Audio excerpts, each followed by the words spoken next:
On August 17, 1943, somewhere over the skies of Western Germany, a young Luftwaffe fighter pilot named Wilhelm Ferdinand Galland was hunting American bombers. He was 28 years old.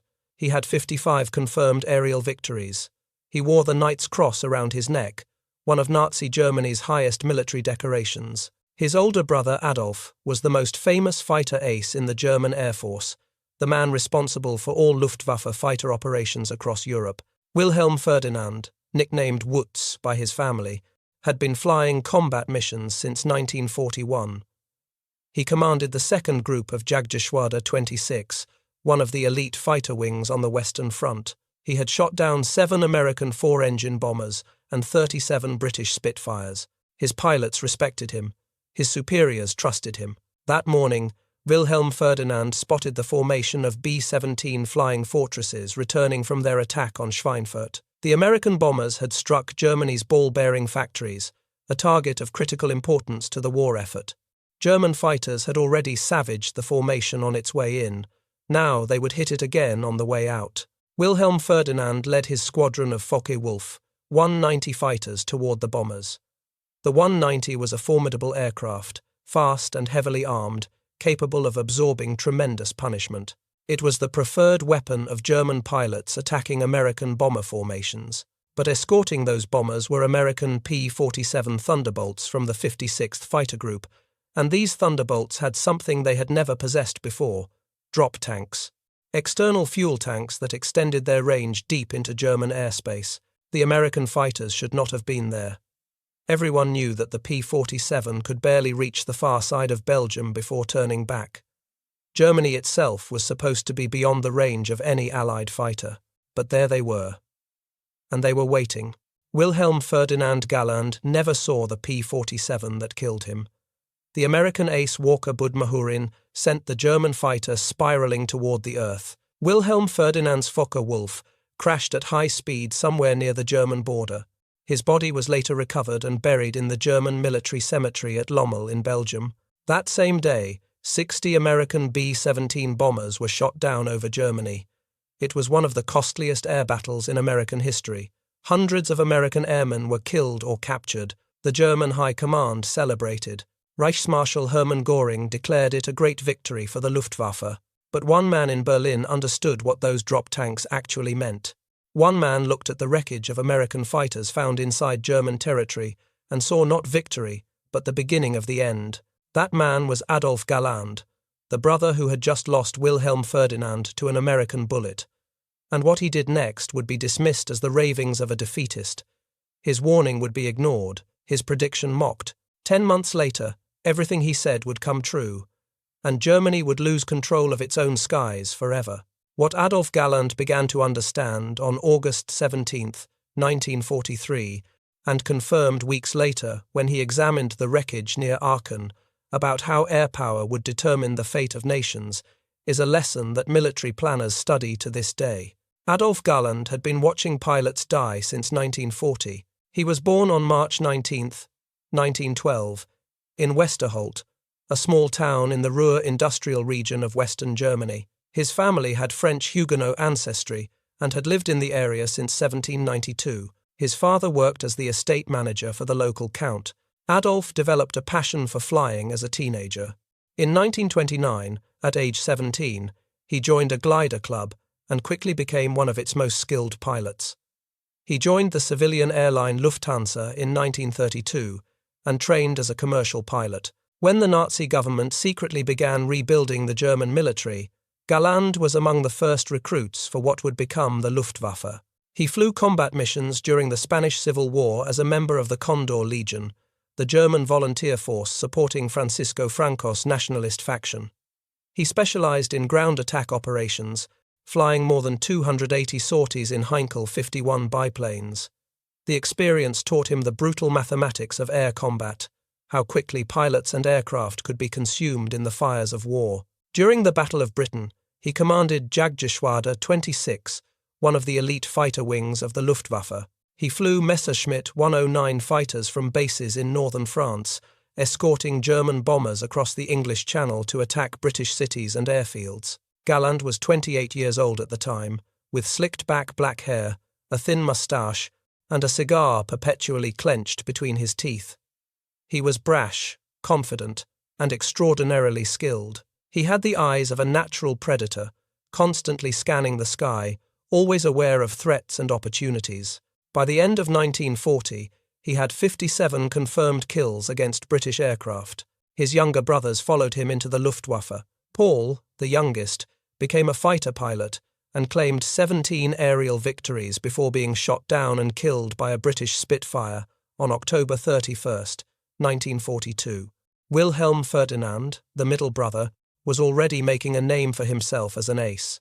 But the Battle of Britain taught Adolf something that would shape his thinking for the rest of the war. When Reichsmarschall Göring visited the fighter squadrons in France during the summer of 1940, he asked the pilots what they needed to win. General Werner Mulders, Germany's top ace at the time with approximately 40 confirmed victories, asked for more powerful engines for their Messerschmitts. Göring turned to Galland. "And you?" Galland replied without hesitation. "I should like an outfit of Spitfires for my squadron." Göring was speechless. He stormed off in anger, muttering about the arrogance of his fighter pilots. But Galland's comment was not mere insolence. He had recognized something fundamental about air warfare that Göring would never understand. The Messerschmitt 109 was a superb aircraft, fast and maneuverable with excellent climb rate, but it lacked range. German fighters could barely reach London before they had to turn back for fuel.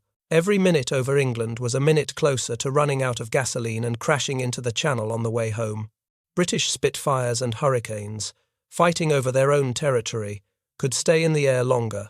They could choose their engagements, climbing to altitude and waiting for the moment of maximum advantage. They could attack German bombers after their escorts had departed, when the heavy aircraft were most vulnerable. The Luftwaffe lost the Battle of Britain because their fighters could not stay over England long enough to protect the bombers. Galland understood that whoever controlled the range of fighters controlled the outcome of air warfare. This lesson would define his career, and it would ultimately destroy his relationship with the men who led Nazi Germany. In November 1941, following the death of Werner Mulders in a transport aircraft crash, Galland was promoted to General der Jagdflieger, the general of fighter pilots. At age 29, he became the youngest general in the German armed forces. He was now responsible for all Luftwaffe fighter operations across Europe. The appointment should have been a triumph. Hitler personally presented him with the diamonds to his Knight's Cross, making Galland only the second person in the German military to receive this highest level of the decoration. He had access to the highest levels of German leadership. His word carried weight in the councils of war. Instead, the promotion marked the beginning of a long, bitter struggle against his own leadership. Galland believed that fighter aircraft should be the priority of German air strategy. He argued for increased production of single-engine fighters to defend the Reich against the growing threat of Allied bombers. He pushed for better training programs for new pilots. He demanded that resources be concentrated on defensive operations rather than scattered across offensive campaigns. Göring disagreed on every point. The Reichsmarschall remained fixated on bombers. He believed that offensive air power, the ability to strike enemy cities and industries, was the key to victory. Fighters were secondary, useful only for protecting the bomber fleets. Defense of the homeland was an afterthought. Göring had been a fighter pilot himself during the First World War, an ace with 22 confirmed victories, who had commanded the famous Richthofen squadron after the death of the Red Baron. But he had not flown combat in over 20 years. His understanding of air warfare was frozen in 1918. He could not comprehend how technology had transformed the battlefield. Galland found this thinking dangerously outdated.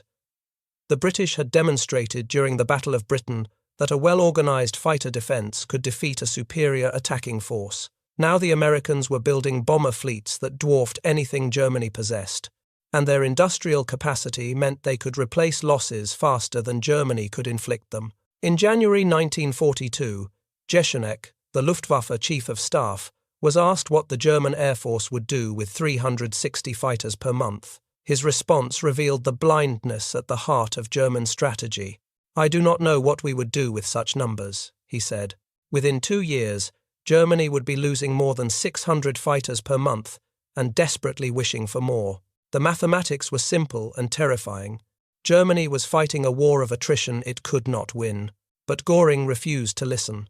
And Adolf Hitler, who trusted Göring's judgment on air matters, backed his Reichsmarschall completely. So Galland watched. He watched as Germany poured resources into bomber production, while fighter squadrons went short of aircraft and pilots. He watched as experienced combat leaders were killed and replaced with inadequately trained replacements. He watched as the quality of Luftwaffe personnel declined month by month, while Allied strength grew. And then came 1943, and everything began to fall apart. The American 8th Air Force had arrived in England in 1942. Their strategy was different from the British. While the Royal Air Force bombed Germany at night to avoid fighter interception, the Americans believed their heavily armed B-17 flying fortresses could defend themselves in daylight. The B-17 was an impressive aircraft. It carried a crew of 10 and could climb to 25,000 feet, above the effective ceiling of many German fighters. Its defensive armament included up to 1150 caliber machine guns positioned to cover every angle of attack. Flying in tight formations called combat boxes, American planners believed, the bombers could create overlapping fields of defensive fire that would shred any attacking fighter. Escort fighters were unnecessary. The bomber would always get through. This theory was tested throughout 1943, and it was proved catastrophically wrong. German fighter pilots quickly developed tactics to defeat the bomber formations. They attacked head-on, where the B-17's defensive guns were weakest and the closing speeds were too high for accurate defensive fire. They used heavy 20mm and 30mm cannons that could destroy a bomber with a few well-placed hits. They employed unguided rockets that could be fired from beyond machine gun range, breaking up the careful formations and exposing individual bombers to attack. Most importantly, they waited. They waited until American fighters, limited by their fuel capacity, turned back for England.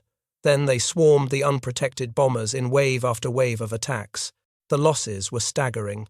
On August 1, 1943, the Americans launched Operation Tidal Wave, an attack on the oil refineries at Ploiești in Romania. This was a low-level mission, with bombers attacking from below 500 feet to achieve surprise and accuracy. But the Germans were waiting. Of 177 B, 24 Liberator bombers dispatched, 54 were destroyed. Another 55 were damaged so severely they never flew again. The American force lost over 500 airmen killed or captured in a single day. It was one of the costliest American air operations of the entire war. 2 weeks later came the Schweinfurt-Regensburg mission, the double strike that killed Wilhelm Ferdinand Galland. The plan was ambitious. 376 B-17 bombers would attack 2 targets simultaneously. One force would strike the Messerschmitt aircraft factory at Regensburg, then continue south to land at bases in North Africa. The second force would hit the ball-bearing factories at Schweinfurt and return to England. By attacking 2 targets at once, American planners hoped to split the German fighter defense. By having one force continue to Africa rather than turning back, they hoped to confuse German controllers about the direction of retreat. The weather in England on August 17th was poor. Fog delayed the launch of both forces. The Regensburg mission took off first, but the Schweinfurt force was delayed by nearly 3 hours. This gap destroyed any chance of splitting the German defense. German fighters intercepted the first wave, landed to refuel and rearm, then took off again to intercept the second wave. The Luftwaffe responded with more than 300 fighters from 24 different bases. Messerschmitt 109s and Focke-Wulf 190s tore into the bomber formations. For the first time, German pilots employed the new Werfer Granate 21 rocket, a large, unguided air-to-air weapon that could be fired from outside machine gun range. 60 American bombers were shot down. Hundreds of airmen were killed or captured. The formations were so badly mauled that American commanders began questioning whether daylight bombing could continue. From a purely tactical standpoint, August 1943 appeared to be the Luftwaffe's finest hour. German fighters were destroying American bombers at unsustainable rates. The skies over the Reich seemed secure. Göring was delighted. Hitler was pleased. The German propaganda machine proclaimed that American air power had been decisively defeated. But Adolf Galland saw something that changed his understanding of the entire war. In October 1943, Several weeks after the Schweinfurt-Regensburg raid, German ground crews recovered the wreckage of American fighter aircraft that had crashed near Aachen, on Germany's western border. These were not bombers. They were P-47 Thunderbolts and P-38 Lightnings, single-engine and twin-engine fighters, and they had crashed inside Germany, hundreds of kilometers from their bases in England. This should have been impossible. American fighters did not have the range to reach German territory. Everyone knew that. The P-47 Thunderbolt, the primary American escort fighter, had a combat radius of approximately 175 miles on internal fuel. This meant it could barely reach the far side of Belgium before having to turn back. Germany itself was supposed to be beyond the range of any Allied fighter, but here was the wreckage, undeniably present on German soil. Galland personally examined the crashed aircraft and found the answer. Drop tanks. External fuel tanks mounted beneath the wings or fuselage that could be jettisoned when empty or when combat began. The Americans had begun fitting their fighters with 75-gallon and later 108-gallon drop tanks that dramatically extended their range. A P-47 with drop tanks could escort bombers past the German border before having to turn back. A P-38 Lightning with drop tanks could reach even deeper into the Reich. Galland immediately understood the implications. If American fighters could reach Aachen with drop tanks today, they could reach Hamburg tomorrow. If they could reach Hamburg, they could reach Berlin. The entire strategic calculation of the air war had changed. Every German defensive plan assumed that bombers would fly unescorted over the heart of the Reich.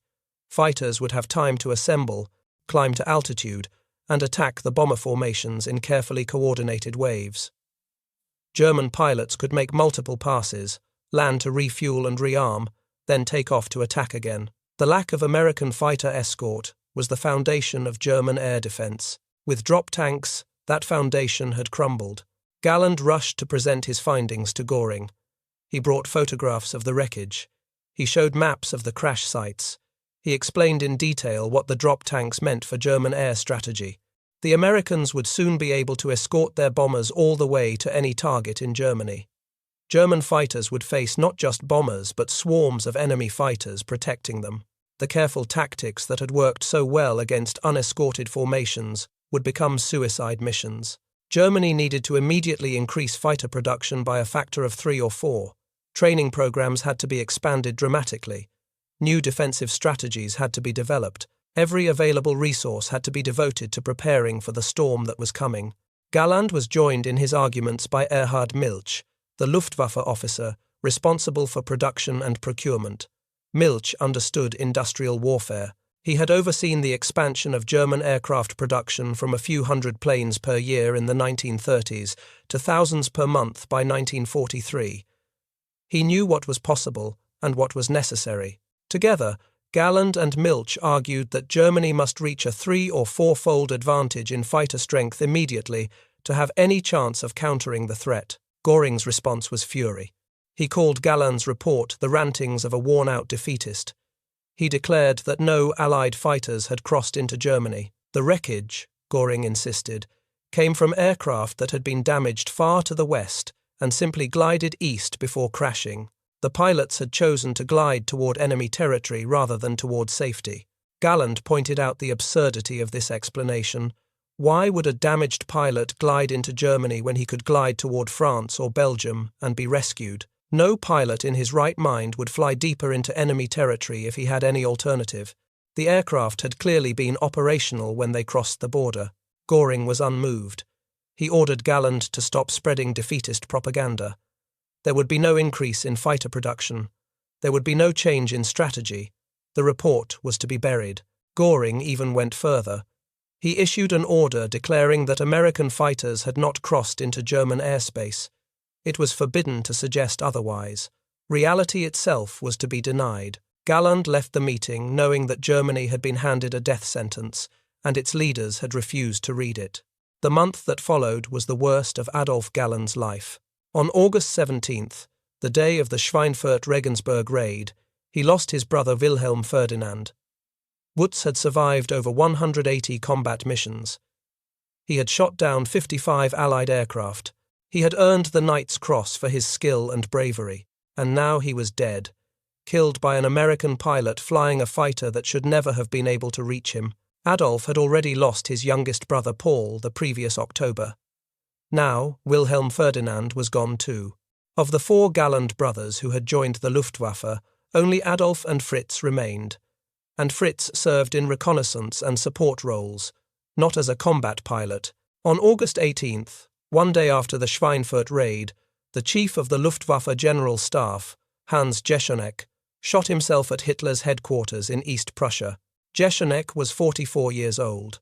He had served as Chief of Staff since February 1939, overseeing the air campaigns in Poland, France, Britain, and the Soviet Union. He had been responsible for much of German air strategy.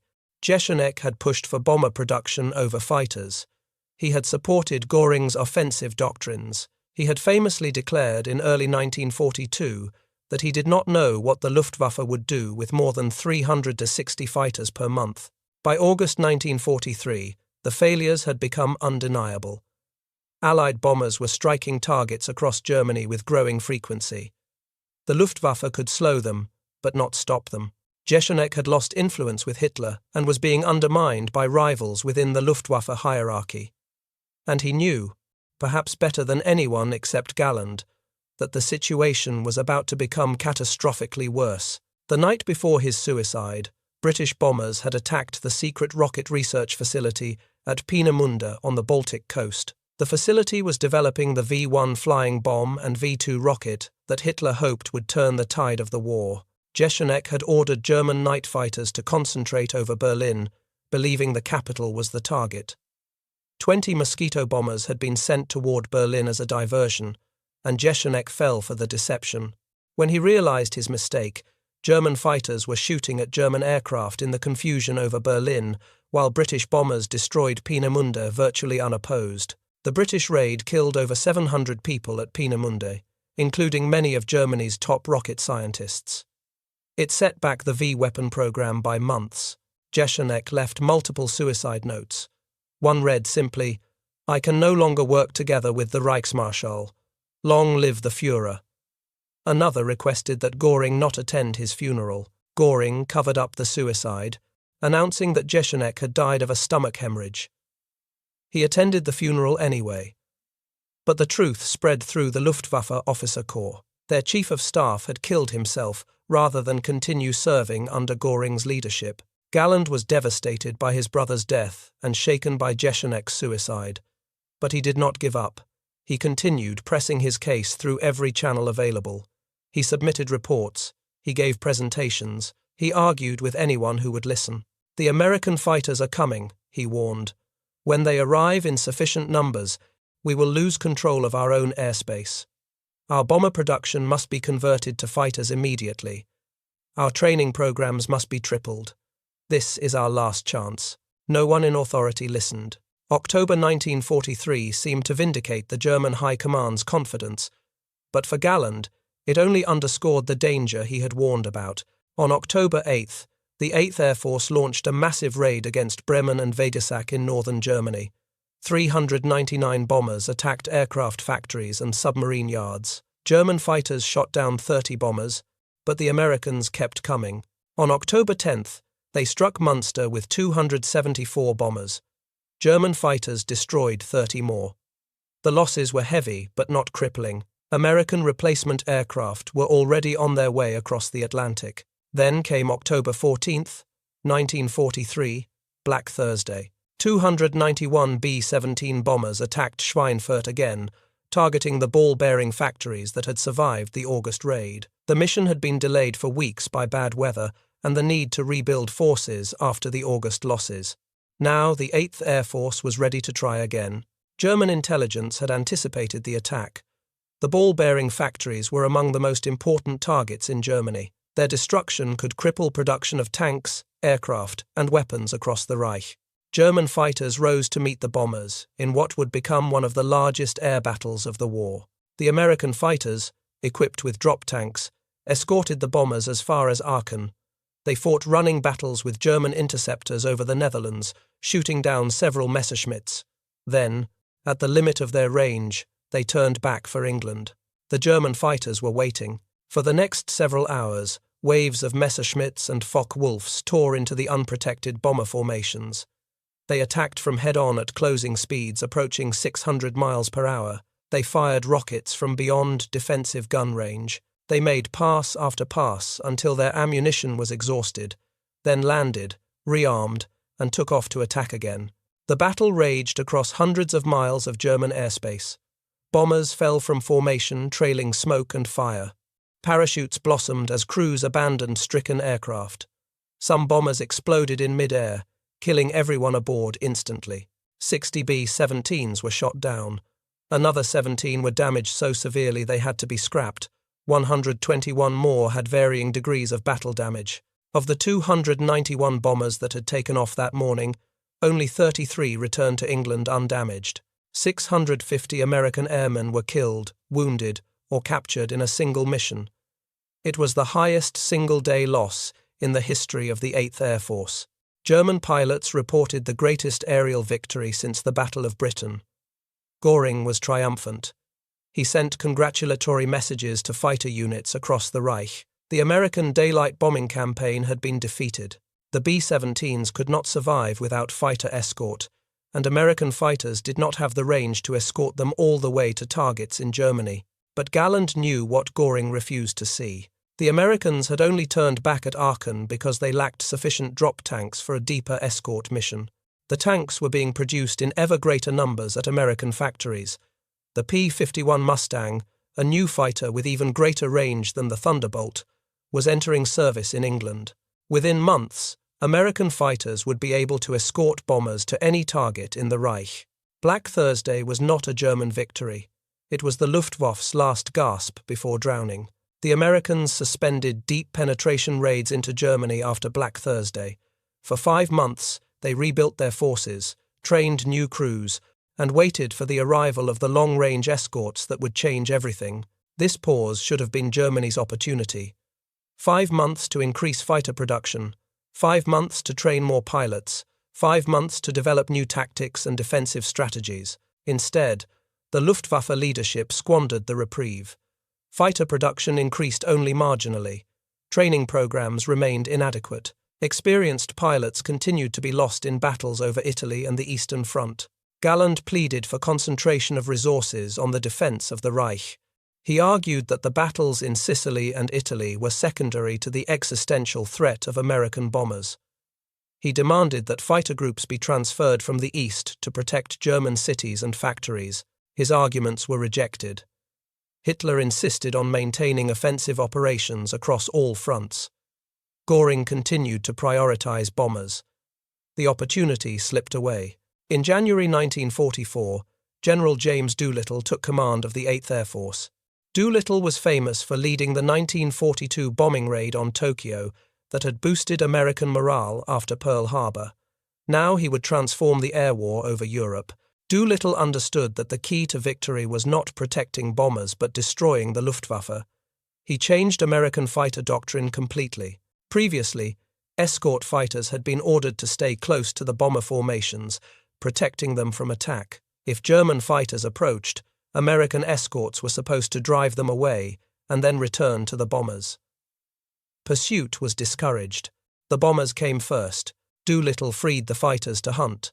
They were authorized to leave the bombers, pursue enemy aircraft, and attack German fighters wherever they found them, in the air or on the ground. If a German pilot ran, American fighters would chase him. If German aircraft were spotted on an airfield, American fighters would strafe them. The new doctrine transformed escort fighters from defensive shields into offensive weapons. German pilots could no longer make a single pass at the bombers and escape. They would be pursued and killed. The P-51 Mustang made this new doctrine possible. With its Rolls-Royce Merlin engine and internal fuel capacity augmented by external drop tanks, the Mustang could fly from England to Berlin and back with fuel to spare. It was fast enough to catch any German piston engine fighter. It was maneuverable enough to win a turning fight. And it arrived in Europe just as Doolittle implemented his aggressive new tactics. February 1944 brought Operation Argument, which the Americans called Big Week. For 6 consecutive days, more than 1,000 bombers attacked German aircraft factories, while swarms of Mustangs and Thunderbolts hunted the Luftwaffe in the skies above. The Germans fought desperately. In some battles, 200 or more German fighters rose to intercept the American formations. Pilots flew multiple sorties per day, landing only long enough to refuel and rearm before taking off again. They threw everything they had at the American bombers. But now they faced not just bombers but hundreds of American escorts eager for combat. For every German fighter that reached the bomber stream, another was shot down by prowling Mustangs. The defensive tactics that had worked against unescorted bombers were suicidal against fighters. The attrition was devastating. During Big Week alone, the Luftwaffe lost more than 350 aircraft and over 100 experienced pilots. Many of those pilots were squadron leaders and group commanders, the irreplaceable core of German fighter capability. These were losses that could not be replaced. German factories could still produce aircraft, but the training programs could not produce pilots fast enough to replace those being killed. New pilots entered combat with as few as 100 flying hours, compared to 300 or more hours for their American opponents. They were being slaughtered. Galland had warned that Germany needed to triple fighter production and pilot training in 1943. Nothing had been done. Now it was too late. By March 1944, American fighters were appearing over Berlin for the first time. P-51. Mustangs escorted bombers to the German capital on March 4th, flying more than 1,100 miles round trip.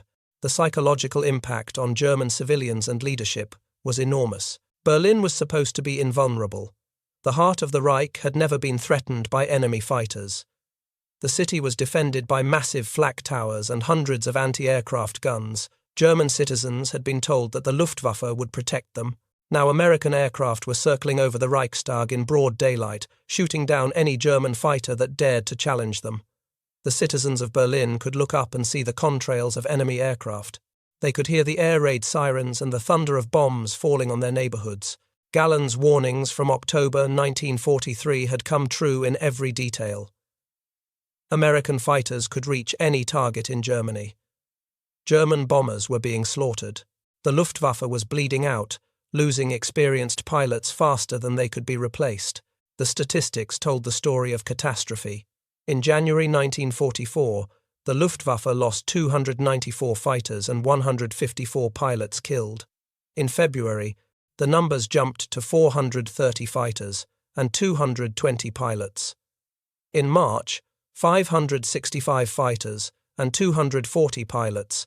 In April, the catastrophe peaked at 637 fighters and 320 pilots. Between January and April of 1944, the Luftwaffe lost over 1,000 pilots. They included squadron commanders, group leaders, and wing commodores. The most experienced combat leaders in the German Air Force were being killed at a rate of 50 or more every week. Galland reported to the Air Ministry in language that could not be misunderstood. Between January and April, our daytime fighters lost over 1,000 pilots. They included our best squadron, Gruppe, and Geschwader commanders. Each incursion of the enemy is costing us some 50 aircrew. The time has come when our weapon is in sight of collapse. No one wanted to hear it. Göring blamed the fighter pilots for cowardice.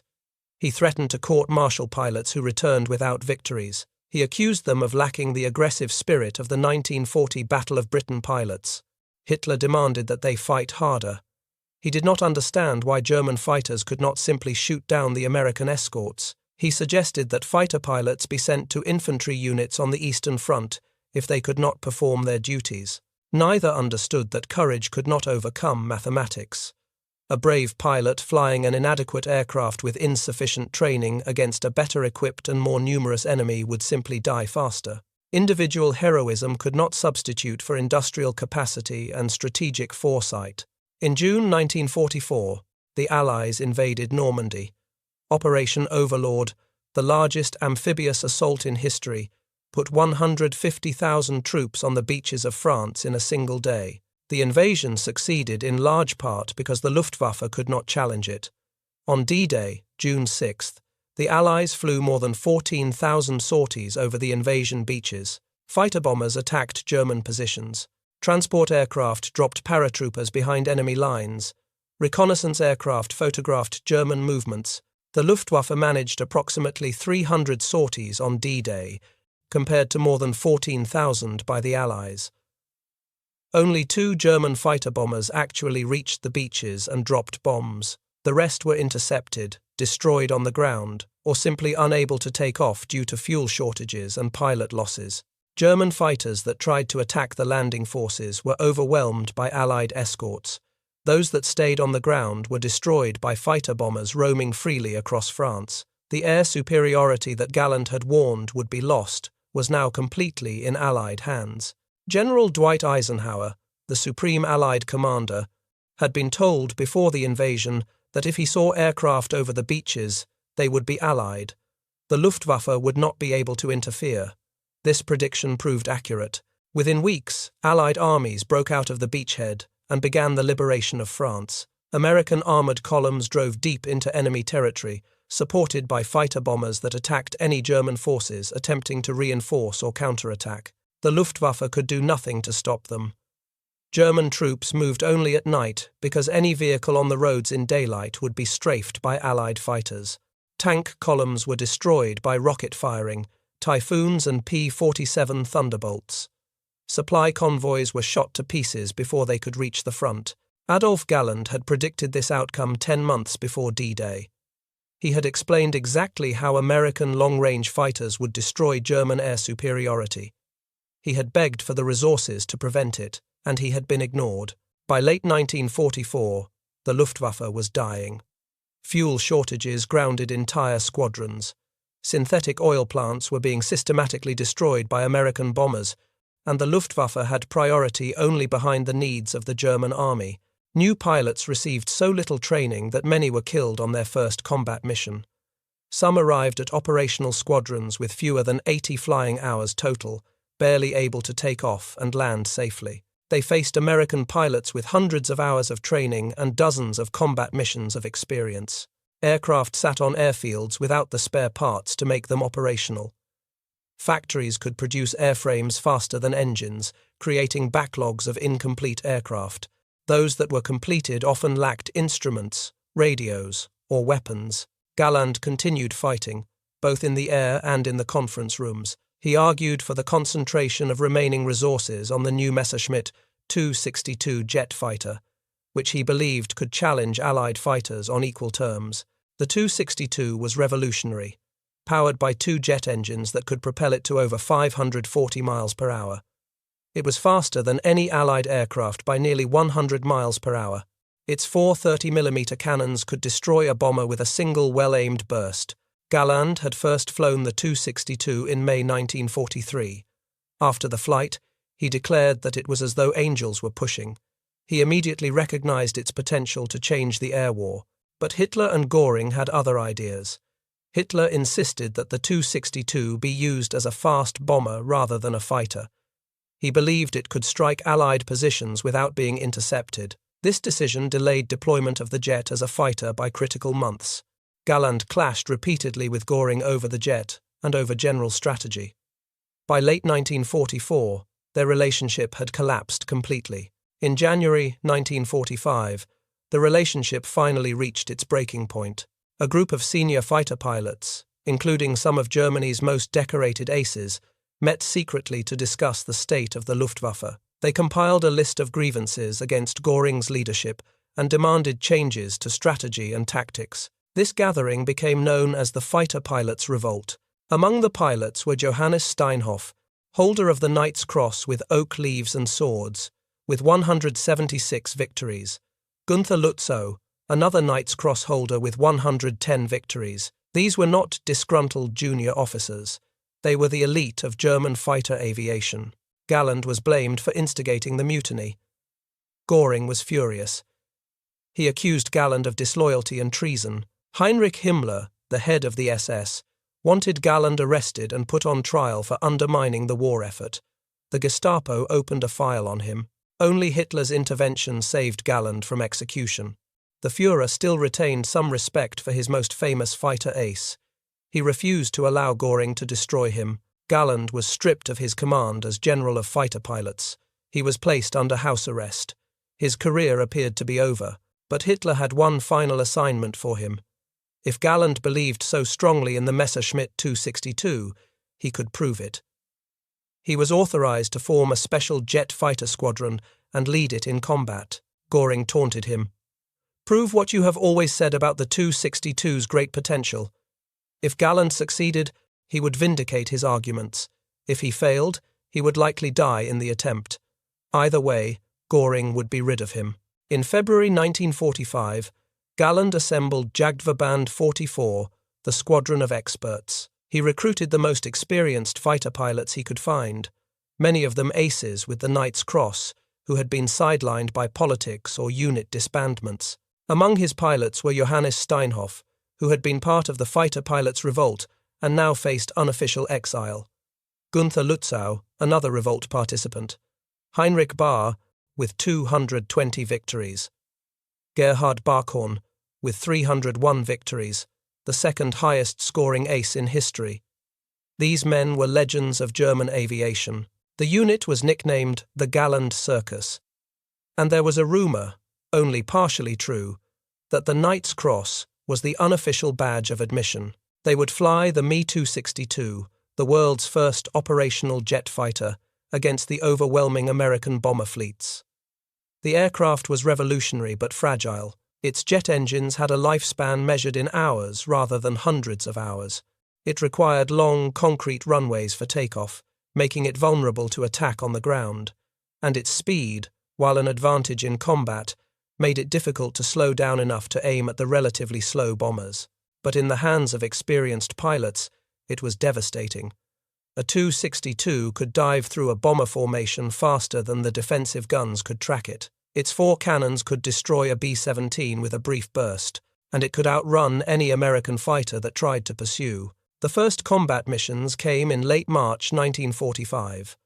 On March 31st, Galland led 12 jets from Munich to intercept American bombers. They destroyed 3 B-17s in a matter of minutes, but it came too late. Germany was running out of fuel, spare parts, and trained mechanics. The airfields were being bombed daily by American fighters. Allied troops were advancing on every front. American pilots learned to attack the jets during takeoff and landing, when they were most vulnerable. Mustangs would orbit near German jet bases, waiting for the slow-moving 262s to approach the runway. The jets had no defenses during these critical minutes. Galland responded by establishing a protection flight of conventional Focke-Wulf 190 fighters to cover takeoffs and landings. These aircraft were painted bright red on their wing undersides, so German anti-aircraft gunners could distinguish them from Allied fighters.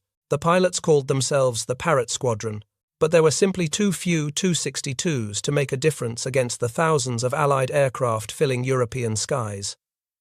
At its peak, Jagdverband 44 had only about 50 operational jets.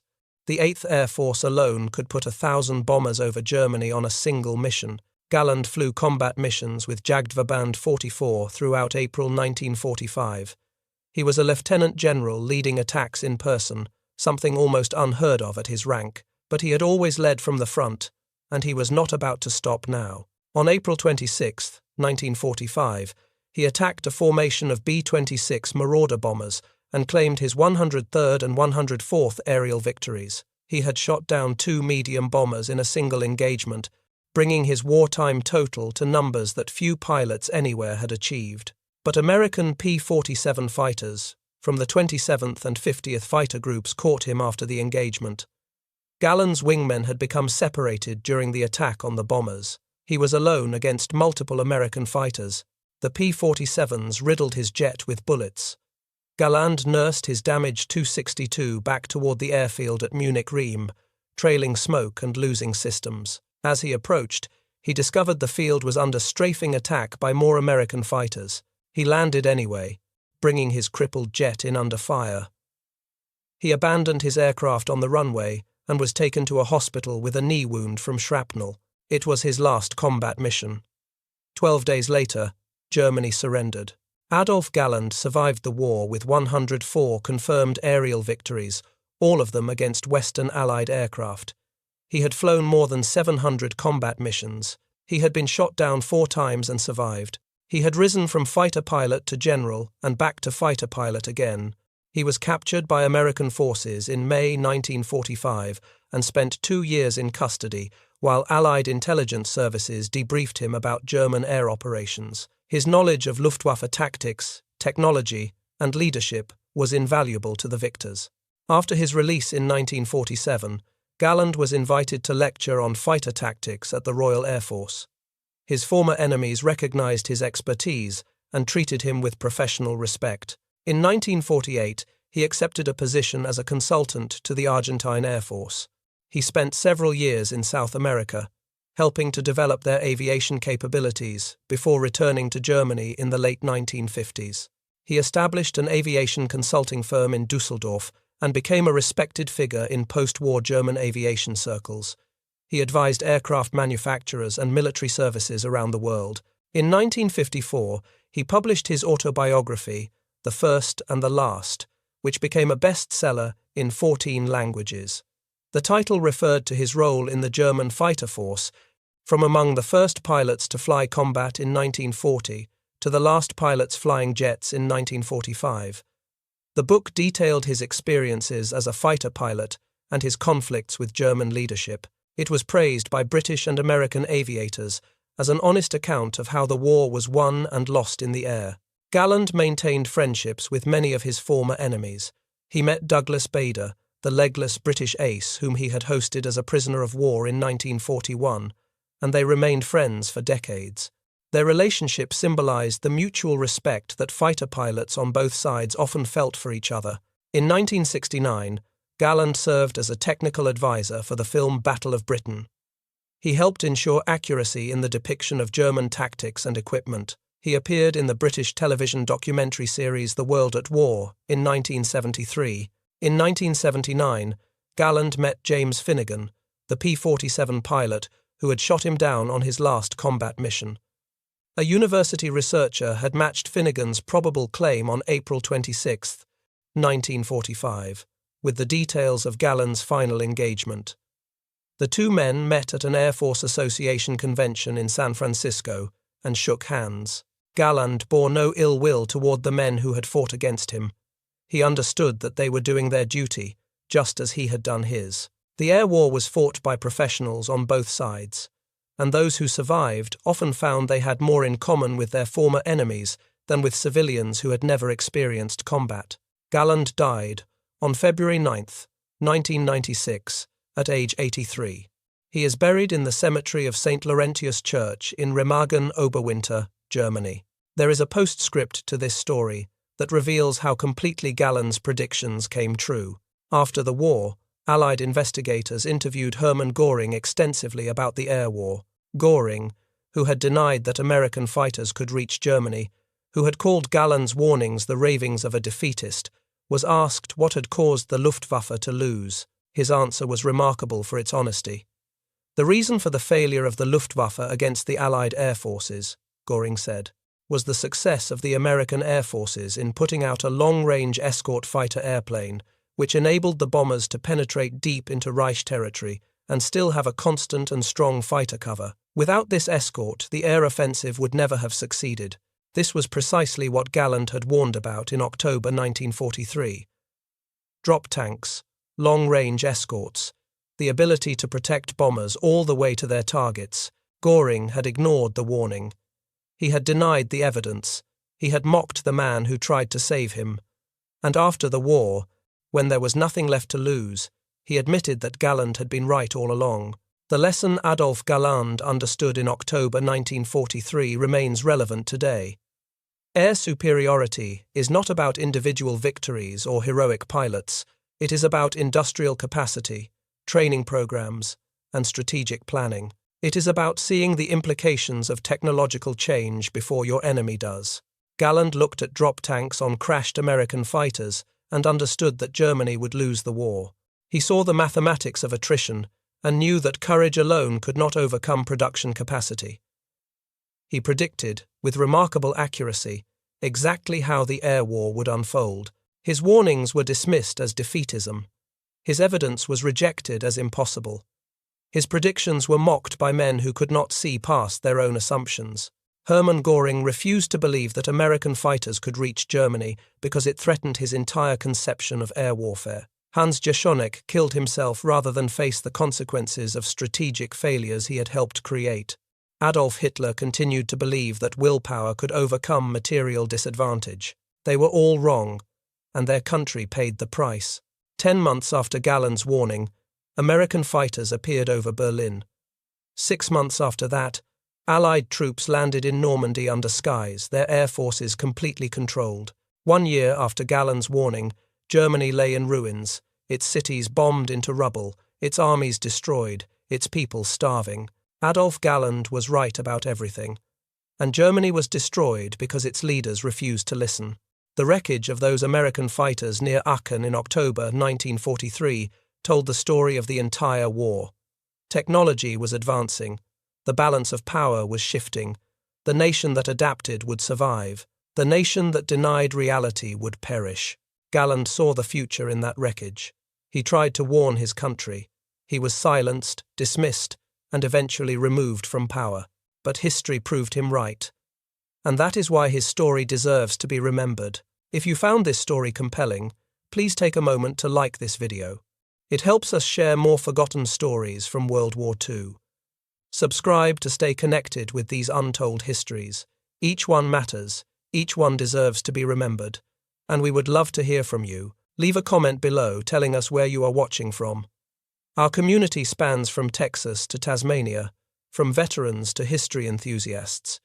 You are part of something special here. Thank you for watching, and thank you for keeping these stories alive.